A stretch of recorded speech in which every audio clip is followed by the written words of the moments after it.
un'esperienza bellissima. Mi racconti un po' anche la vicenda? Sì, sì, io era da un sacco di tempo che non lo vedevo. Sì, sì. No, no, sì, sì, ho provato anche un po' di nostalgia per quei giorni che sono stati giorni veramente di avventura vera. Perché comunque questo film l'abbiamo fatto io cioè, la mia fidanzata all'epoca, adesso mia moglie. Però non è che ci fosse questa grande macchina organizzativa, produttiva, l'abbiamo fatto noi con tutte persone che ho trovato a Bonarcado. Cioè praticamente una comunità che è stata coinvolta in gran parte nella Sì, sì, realizzazione di questo io film. praticamente lì ho elaborato un metodo che poi comunque continuo a usare, praticamente per fare il casting.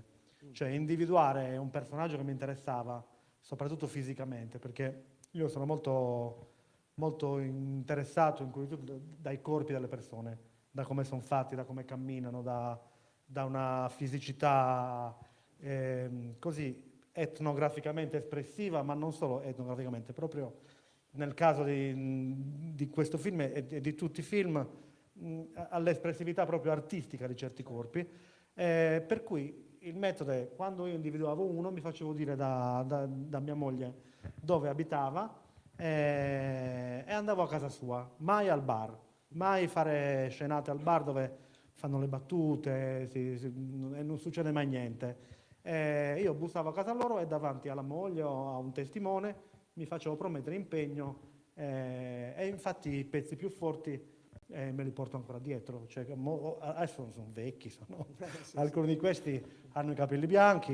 Anche questo tuo ultimo Sì, lavoro. sì, ci sono alcuni che sono i senatori che comunque me li porto dietro per tutti i film. Però cioè, abbiamo fatto un lavoro sul casting e anche sulla motivazione, perché non bastava il casting, cioè vieni, Certo. anche sulla motivazione di tutti quelli che hanno preso parte con un entusiasmo che rasentava l'esaltazione, perché poi in campo io gli dicevo buttati in terra per 20 volte in seguito, erano tutti pieni di sangue, eppure non c'era uno che diceva no, non lo faccio. Sì, sì, sì, sì.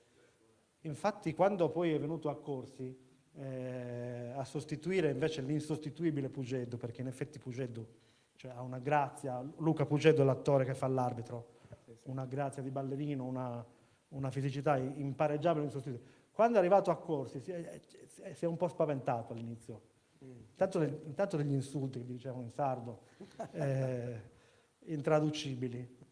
Poi appena ha preso le prime ombrellate mi ha detto ma qui c'è, aspetta un attimo, qui, C'è qualcosa che non va. qui siamo proprio all'arrembaggio. Io ho detto sì, qui siamo all'arrembaggio. Però lo spirito era questo. Mi ricordo anche proprio, per raccontarvi un po', diciamo, l'approccio veramente più che artigianale, proprio di salvarsi la vita. Mi ricordo per girare la scena iniziale che c'è un agnellino che va incontro a quello che lo ruba, insomma, al suo carnefice. Insomma, mi ero un po' informato e un pastore mi aveva spiegato che l'unico modo era per far andare un agnellino dove volevamo noi, anzi incontro a delle persone, quindi alla camera. Mi ha detto, secondo me l'unico modo è che tu prendi un agnellino appena nato e lo mandi verso la mamma e quello va a prendere il latte. Per cui mi ricordo quando mi sono comprato la prima pecora della mia vita. Sono andato con un mio amico, me l'ha data, l'ho messa in macchina e poi sono passato a Bonarca con questa pecora in macchina, salutavo, è stato un momento molto emozionante. Assolutamente.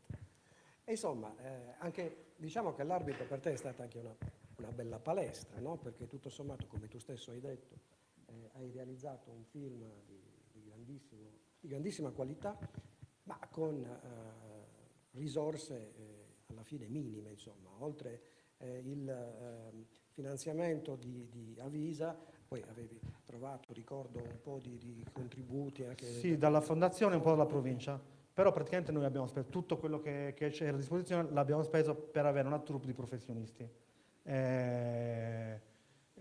Ho trovato un direttore della fotografia molto bravo, col quale ero entrato in contatto per via della pubblicità. Sì.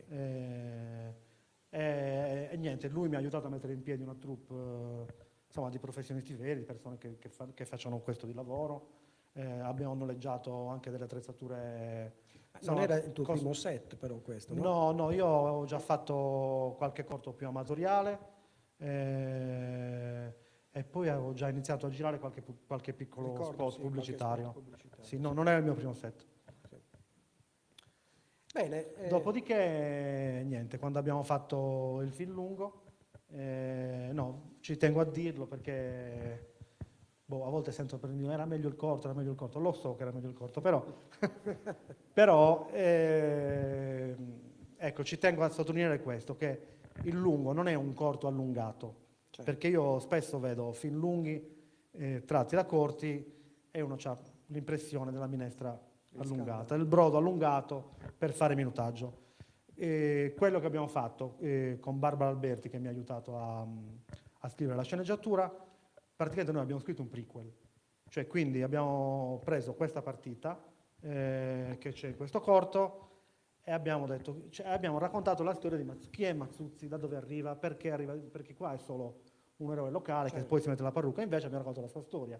Chi è l'arbitro? Perché, vabbè sì, è un corrotto, ma come ha fatto? Insomma, abbiamo raccontato tutti i personaggi, l'allenatore che poi è diventato un ottimo Beniturgu, quindi tutto il film è un film nuovo, che poi porta a quella partita, che ho dovuto rigirare integralmente, vivendo un incubo che non auguro a nessuno, cioè è un po', non so quanti di voi hanno sognato di rifare l'esame di maturità, è una cosa che Sì. a me succedeva spesso. Cioè, io ho dovuto rigirare tutte le stesse inquadrature, però siccome il campo di Monarca non c'era più, perché hanno fatto adesso dei campi nuovi, l'ho fatto in un altro campo dove il sole era dall'altra parte, quindi tutto al contrario, cioè destra a sinistra, sinistra a destra. Infatti al terzo giorno, dopo 12 ore al giorno di rifare questa cosa, perché poi non è facile, anche se l'hai già fatto, anzi è peggio, perché io cercavo di rifarlo uguale. Infatti al terzo C'è un condizionamento anche non consapevole, ma insomma. Al terzo giorno mi ricordo di aver chiesto alla produzione di poter interrompere l'incubo, perché veramente non dormivo più. Mi hanno fatto fare 2 giorni di altro e poi abbiamo chiuso questa partita che è durata una settimana di ripresa. Benissimo. Allora, abbiamo ancora un po' di tempo. Se c'è qualche domanda, intervento, molto volentieri. Ecco. Se c'è qualcuno che ha delle domande da porre a Paolo su questo film e insomma sulla sua esperienza.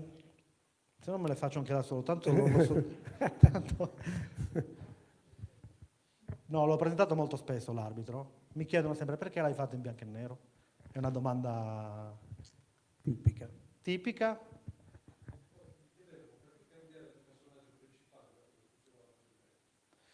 Perché diciamo nel mondo del cinema commerciale, secondo la mia ottica del tempo, che però non è del tutto cambiata, avere un attore molto famoso, non dico che porta le persone in sala, perché questo è una cosa difficile da prevedere, ma sicuramente aiuta a portare il film in sala, perché in Italia si girano decine e decine di film che poi non arrivano al cinema, o arrivano al cinema così, della provincia e dei tuoi amici. Quindi avere un attore famoso, nella mia ottica del tempo, ma anche in quella attuale, è un mezzo per arrivare al pubblico, perché è una cosa alla quale io tengo molto, che il mio film e i miei lavori siano visti da più persone possibili, che siano distribuiti, che vadano in televisione, e fare un film senza un attore famoso non è semplice, né in Italia, né all'estero, né in nessun posto al mondo.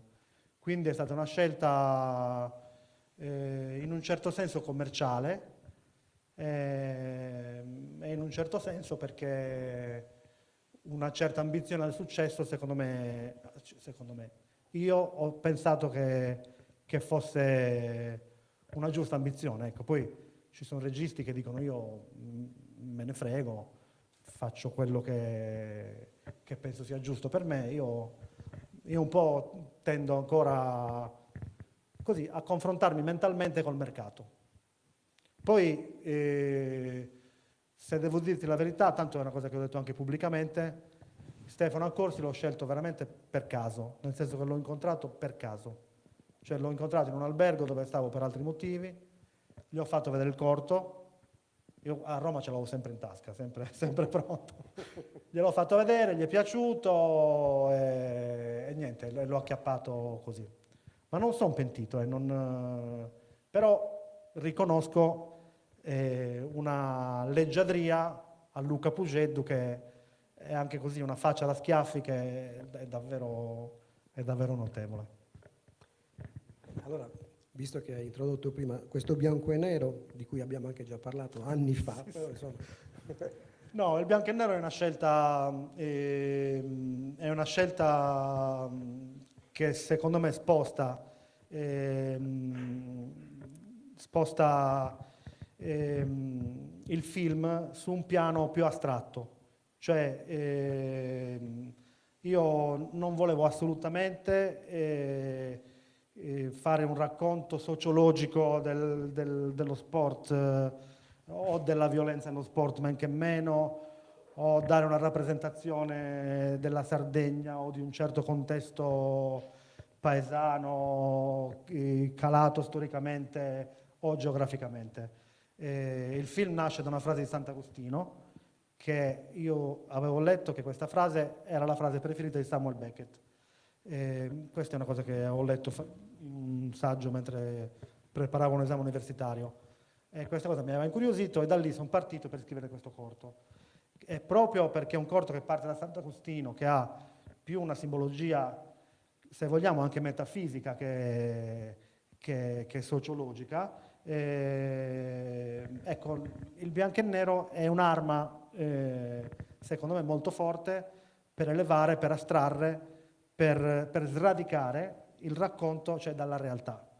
Perché, fra l'altro, abbiamo girato a colori, cioè l'originale digitale è a colori, Sì. ed era anche più simpatico il film. Ricordo di aver visto. Perché era molto più simpatico, nel senso le maglie del Pavarile erano gialle, quelle altre blu e rosse, era anche più simpatico, però il bianco e nero conferisce, diciamo, un livello di astrazione, di lontananza dalla realtà concreta, che era quello che io cercavo, sia nel corto che nel lungo.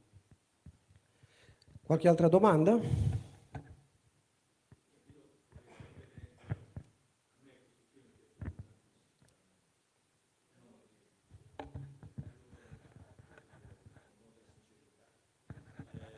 E vorrei sapere tra i due quale... No, ve l'ho detto, secondo me, diciamo, il corto